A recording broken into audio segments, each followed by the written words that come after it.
Ebikolwa by'Abatume Essuula 5. Naye waaliwo omusajja erinnya lye Ananiya nga mukazi we Safira n'atunda ennimiro ye. Ekitundu ky'ensimbi ezaavaamu n'akitereka, nga ne mukazi we amanyi, ezaasigalawo n'azitwalira abatume. Peetero n'amubuuza nti, Ananiya, lwaki wakkiriza Sitaani okufuga omutima gwo, n'olimba Mwoyo Mutuukirivu, nga weeterekera ezimu ku nsimbi ze wafuna mu nnimiro? Bw'ali tonnagitunda teyaliiyo, era n'ensimbi ze wafunamu tezaali mu buyinza bwo. Kale lwaki wateesezza mu mutima gwo okukola ekintu ekifaanana bwe kityo? Tolimbye bantu, wabula olimbye Katonda. Ananiya olwawulira ebyo n'agwa n'afiirawo. Bonna abaakiwulira ne bajjula entiisa. Abavubuka ne bajja ne bazinga omulambo gwe, ne bagutwala ne baguziika. Bwe wayitawo ebbanga lya ssaawa nga 3, mukazi we naye n'ayingira. Yali nga tamanyi bibaddewo. Peetero n'amubuuza nti, Mbuulira, mwatunda ennimiro omuwendo bwe guti? N'addamu nti, Ddala gwe guugwo. Awo Peetero n'amubuuza nti, Lwaki mwakkiriziganyizza okukema Mwoyo wa Mukama? Laba abaziise balo baabo bayingira, naawe banaakutwala. Amangu ago n'agwa kumpi n'ebigere bya Peetero n'afiirawo. Abavubuka bwe baayingira ne bamusanga ng'afudde, ne bamutwala ne bamuziika okuliraana bba. Awo ekibiina kyonna ekyabakkiriza Kristo era n'abalala bonna abaawulira ebyo ne bajjula entiisa nnene. Awo abatume ne bakolanga ebyewunyo n'ebyamagero bingi mu bantu.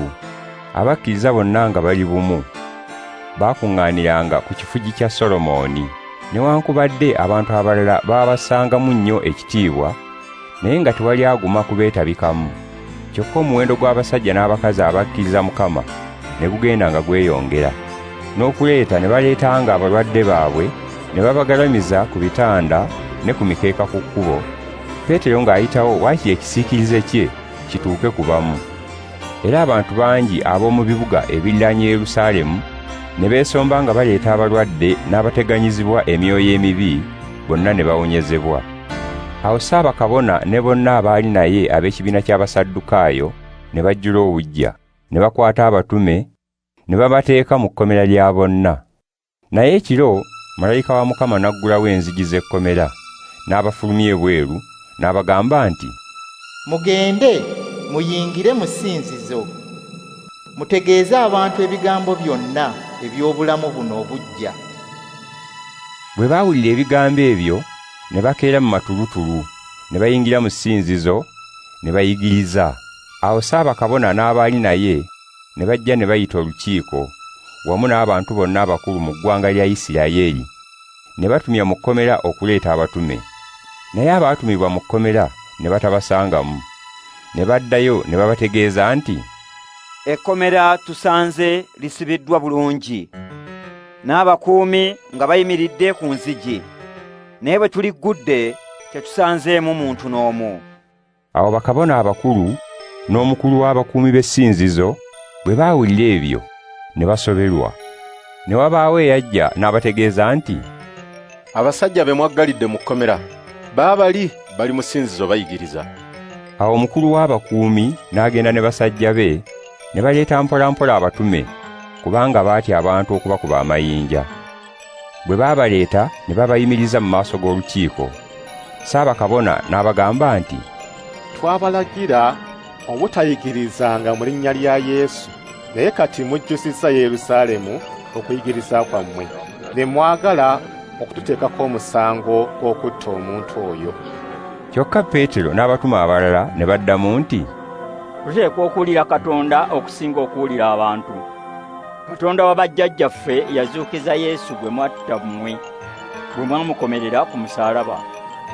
Oyo Katonda yamugulumiza n'amutuuza ng'amuliraanye ku mukono gwe ogwa ddyo, nga ye mukulembeze era omulokozi, alyoke awa abantu ba Isirayiri okwenenya n'okusonyibwa ebibi. Era ffe tukakasa ebyo, ffe ne Mwoyo Mutuukirivu Katonda gwe yawa abo abamugondera. Bwe baawulira ebyo ne banyiiga nnyo ne baagala okubatta. Naye Omufalisaayo erinnya lye Gamaliyeeri, omunnyonnyozi w'amateeka, assibwamu ekitiibwa abantu bonna, n'ayimirira mu lukiiko n'asaba abatume bafulumizibwe mu lukiiko okumala akaseera. N'agamba banne nti, abasajja Abayisirayiri, mwegendereze kye mukola abantu bano. Mu nnaku eziyise wasitukawo Tewuda ng'agamba nti ye muntu omukulu, era abasajja nga 400 ne bamugoberera. Kyokka bwe yattibwa, abagoberezi be ne basaasaana, ebibye ne bikoma. Oyo bwe yavaawo, ne wasitukawo Yuda Omugaliraaya mu biseera eby'okubala abantu, n'afuna abagoberezi bangi. Oyo naye yazikirira, era abagoberezi be ne basaasaana. Kale nno kaakano mbagamba nti muve ku bantu bano, mubaleke, kubanga ebyo bye bateekateeka ne bye bakola bwe bibanga by'abantu buntu bijja kuggwaawo. Naye bwe bibanga bya Katonda temusobola kubizikiriza. Era muyinza kwejjuukiriza nga mulwanagana ne Katonda. Olukiiko ne lugoberera amagezi ga Gamaliyeri. Ne bayita abatume ne babakuba, ne babalagira obutaddamu kwogeranga ku linnya lya Yesu, ne babata. Abatume ne bava mu lukiiko nga basanyuka olw'okusaanira okubonyaabonyezebwa olw'erinnya lya Yesu. Era buli lunaku mu ssinzizo ne mu maka tebaayosanga kuyigiriza na kutegeeza abantu nti Yesu ye Kristo.